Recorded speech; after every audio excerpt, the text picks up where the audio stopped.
وقالوا لن تمسنا النار إلا أياما معدودة قل أتخذتم عند الله عهدا فلن يخلف الله عهده أم تقولون على الله ما لا تعلمون. وقالوا اوید یهودیان لن تمسنا النار هرگز برا ونرسی منتور الا مگر ایاما معدوده ورزی دشمیر. قل وتوایا اتخذتم عند الله اتخذتم آیا اغستی دتاسو عند الله د الله رب العالمین عهدا وعده پدې خبره بانی فلن يخلف الله فسنکی مخالفت الله رب العالمین عهده د وعده خپلی. ام تقولون یا وای تاسو علی الله فالله رب العالمین بانی ما لا تعلمون هغه سا چې تاسو علم نه لرئ. دا اوس دلته کې د یهودو یو بل خباست چې دینو هغه بیانېږي چې هغه دا دی چې دوی د ځان باره کې یو خبره مقرر کړې ده چې مونږ ته چې دی نو اور نشي را رسېدلی، اور مونږ نشي مسه کولی یا مونږ ته اور نشي را رسېدلی، او که چېرته را رسي راته نو دا به د شمار ورځي. یعنی الله رب العالمین مونږ ته عذاب نه راکوي چې دا کم تفصیل بیانېږي چې دوی په خپلو خبرو کې دي، نو یو په دې کې د دوی یو بل خباست بیانېږي. دویمه خبره دا ده چې پرون دو الفاظ بیان شوي امانی او یظنون، نه د دوی هغه تمناګانې او د دوی د هغې ګمانونو هغه تفصیل لیدلته کېږي چې هغه ګمانونه چې کم د دوی دی یا د دوی کمې تمناګانې چې دي نو د هغې تفصیل دا دی چې یوه خبره د هغې نه دا ده وقالو لن تمسنا النار،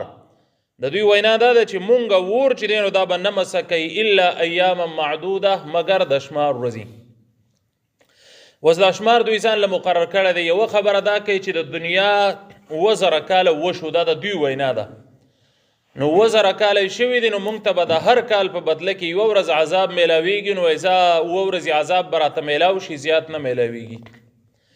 دویمه خبره دوی دا کوي چې موږ ته عذاب نه راکولی کېږي، موږ خو د پیغمبرانو الواد یو لکه څنګه چې تفصیل بیان شوی دی مخکې، خو مونږ نه یوه غلطي د مشران نه شوې ده او هغوی د سخي عبادت کړی دی، نو د سخي عبادت یې 40 ورځې کړی دی. ځکه چې موسی علیه السلام کوه طور کې 40 ورځې تېرې کړې وې، نو هغه ورځې یادوي. نو 40 ورځې زموږ مشرانو د سخي عبادت کړی دی، نو د هغې د وجې نه 40 ورځې به مونږ ته عذاب راکړی کېږي. د 40 ورځو نه زیات عذاب چې دی نو دا به راته نه راکړی کېږي. نو یو خدا خبره شوله چې ګوره دا د هغې امانی او یظنون د دوی د هغې ګمان او د تمناګانو تفصیل شروع چې په دې ګمانونو کې دوی دي. نو دا ګمان چې دوی کوي او دا قصه جوړه کړې ده او دا د کشرانو ته وایي، نو دا کشران تې تپوس ولې نه کوي چې دا خبره تو څنګه کوي؟ نو الله رب العالمین د هغې دپاره ورته دا خبره وکړله چې قل اتخذتم عند الله، تاسو تپوس تې وکئ چې آیا تاسو د الله رب العالمین نه وعده اخیستې، څه عهد او څه لوز او څه پابندي مزه ورسره؟ الله تاسو ته ویلي چې تاسو ته به د دنیا د حساب نه د 1000 کالو د ورځې نه یو ورځ عذاب وي، یا الله تاسو ته ویلي دی چې تاسو به دا سخي چې کمې ورځې د دومره عذاب به، یا الله تاسو ته ویلي چې تاسو ته اور څه نشي ویلی ځکه چې تاسو یهودیان یو دا نوم د باندې پروت دی، نو د دې نوم د وجې نه به تاسو بچ یئ. بلکې دا ټولې د دوی چې دي نو دا صرف او صرف تمناګانې دي. نو الله رب العالمین ولا خبره ښکاره کړل چې عند الله عهدا، د الله رب العالمین نه تاسو څه عهد اخیستی دی، لوز هم ترې اخیستی دی. نو د لوز مقصد یو خدا خبره شوله چې دې خبره کې الله رب العالمین د دوی د راز او خبره ښکاره کوي چې تاسو کومې خبرې دي دا خو صرف په تمناګانو او ارزوګانو کې د دې څه حقیقت نشته دی. دویم مفسرین داسې وایي چې د عهدا نه مراد کلمه د توحید ده، چې آیا تاسو کلمه د توحید ویلې ده، په توحید باندې ولاړ یې، نو که چېرته په توحید باندې تاسو ولاړ یې نو بیا د الله رب العالمین عهد ستاسو سره دی چې تاسو به جنت ته بوځي. نو دې ځای نه یوه دا خبره هم د آیت نه معلومه شوه چې په نومونو باندې به څوک جنت ته نه ځي، په یو نوم باندې هم که هر څونه ښه نوم کې دی او د ښه خاندان او ښه نسب نه نو په دې څوک جنت ته نه ځي. ځکه د الله رسول خپلې لور ته وایي چې ګورې فاطمې ته زما د پلار د وجې نه، یعنې چې ته د پیغمبر لور یې ګورې جنت ته نشې تللی، په خپل عمل به خلاصېږي. نو ته خلاصون چې دا په ایمان او په صفاتو باندې دی چې ایمان به راوړې او کم صفات یعنی اعمال چې الله او رسول ښودلي دي دا اعمال به کې دا صفات په ځان کې راولې نو په دې سره به جنت ته ځې د دې نه علاوه جنت ته نشې تللی فلن یخلف الله عهده نو بیا پسې وایي چې که فرض که الله رب العالمین د سره وعده کړي نو فلن یخلف الله وعده الله رب العالمین د خپل وعده هرگز مخالفت نه کوي مخالفت چې کوي نو دا کمزوري سړی کوي وعده وکړي بیا یې نشي پوره کولی یا دوکباز سړی کوي دوکباز سړی داسې چې وسو د چا سره معامله کوي غلا کوي دوکه کوي ډاکه کوي د هغې دپاره د دروغو وعده وکړي وایي زه خو دا کار کوم په داسې طریقې کوم نو الله رب العالمین نه دوکباز دی او نه کمزوری دی الله رب العالمین دا څه چې دی دا خو الله ورکړي دي چې الله ورکړي د چا نه په دوکه باندې بیا ولی علی دا خو بالکل د عقل هم خلاف خبره ده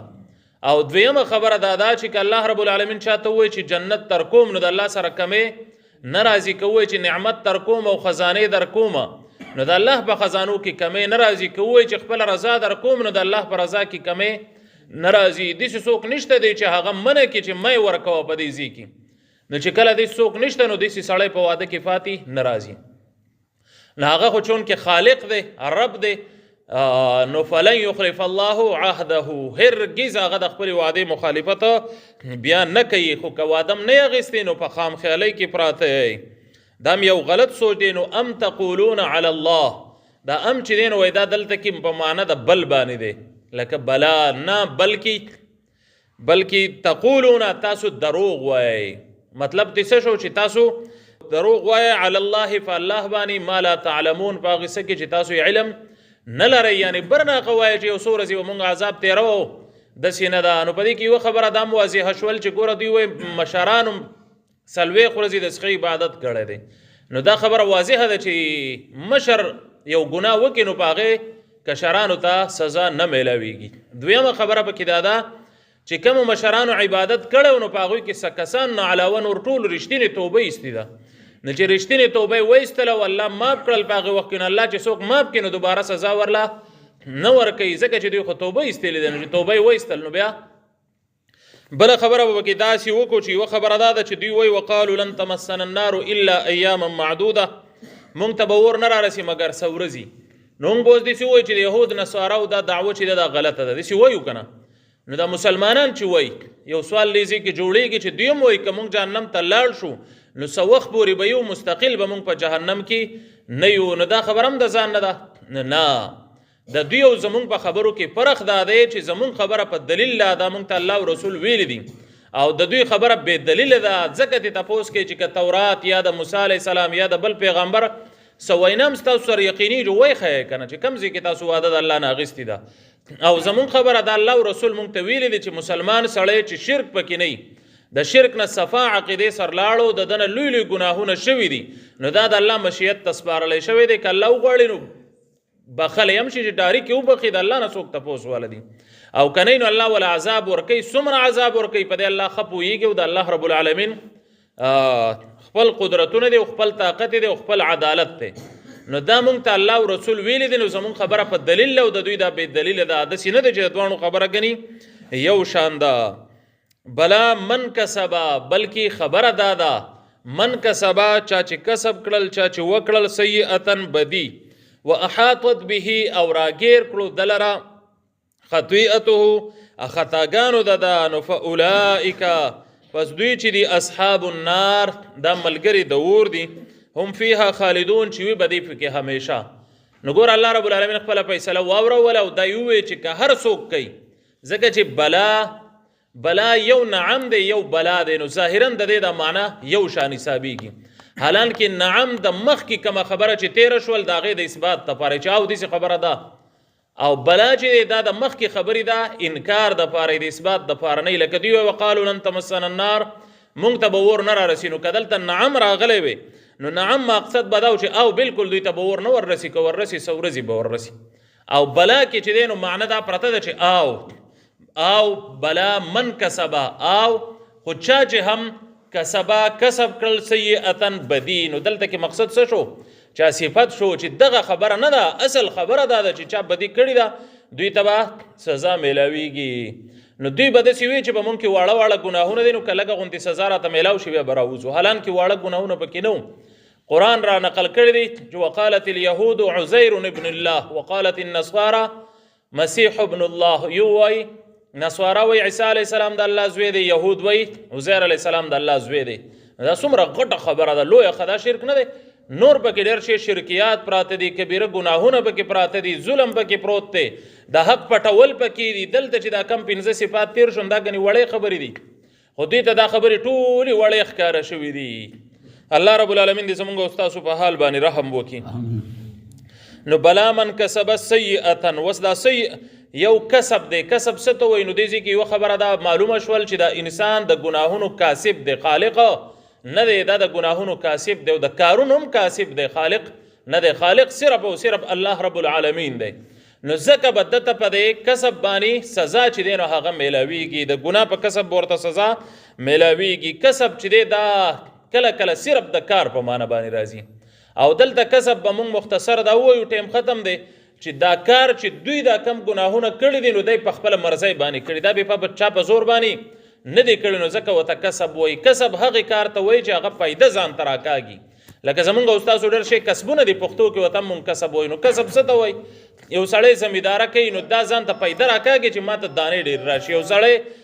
دکانداري کوي نو دې دپاره کوي چې ما ته پیسه ډېره راشي تجارت یا نور نو دا ټول کسبونه دي دلته من کسبه دا هغه عمل شو چې دوی په مرضۍ باندې کړی دی سیئتن بدي وس د سیئتن کې یو معنی دا راځي چې دا مطلق ګناه تی مراد دی واړه ګناهونه غټ ګناهونه کبیره ګناهونه دا ټول چې دي نو دا په دې کې راځي دویمه خبره دا کېږي چې د دې نه هغه ګناهونه مراد دي چې الله رب العالمین په هغې وعده د اور کړي ده چې سړی به پې اور ته داخلو ما هغه ګناهونه تی مراد دي نو دا دواړه چې دی دا پکې داخل لازي خو دا څه چې کړي دی په خپله مرضۍ باندې کړي دي نو من کسب سیئتن چا چې وکړلو بدی چا چې وکړل ګناهونه و احاطت به خطیئته او راګیر کو دلره خطاګانو خپلو ګناهونو خپل و احاطت به خطیئته نو راګیر به کې دله ګناهونه د خطاګانې د نو چا چې داسې ګناه وکړه دا د ګناهونه چې د دنه یوه ګیره والي دی را چاپېره کې دی ډوب شي په هغه ګناهونو کې سبا له راوتل غواړي خو دی بیا راوتې نشي چې راوځي نو د الله په لوی مدد به راوځي او د الله لوی مدد اله راځي چې دی کله وغواړي په ده کې انابت پیدا شي دی وجاړي په خپلو ګناهونو باندې ستومانه شي د خپل ګناه ومني نو راځي نو فاولئک اصحاب النار پس دا کسان چې دي نو دا ملګري د اور دي دې ځای کې یوه خبره یاده کوي هغه دا خوارج چې دي خوارج یوه طبقه ده تفصیل ټیم نه دی خو هغوی مسلمانان په ګناه کبیره باندې کافر ګڼي چې چا نه ګناه کبیره وشو وایي دا کافر دی یا معتزله نو د دې آیت نه هغوی استدلال کوي چې ګوره الله ونه وایي چې چا ګناه وکړو او دې ګناهونو راګیر کو نو فاولئک اصحاب النار دا د همیشه دپاره اور واله دی خو دا خبره چې دی دا غلطه ده دا غلطه ځکه ده چې دا آیاتونه خو د یهودو باره کې دي نو هغوی ګناهونه کړي دي خو کفر پکې دی نو په چا کې چې کفر شرک او نفاق دا درې خبرې نه نو دا ګناهګار دی دا کافر کېږي په ګناه باندې نه دا به د همیشه دپاره جهنم ته نزي الله دې زموږ د دې درې وړو خبرو نه حفاظت وکړي هم فیها خالدون چې وي به په هغې کې همیشه الله رب العالمین دې عمل کولو توفیق را نصیب کړي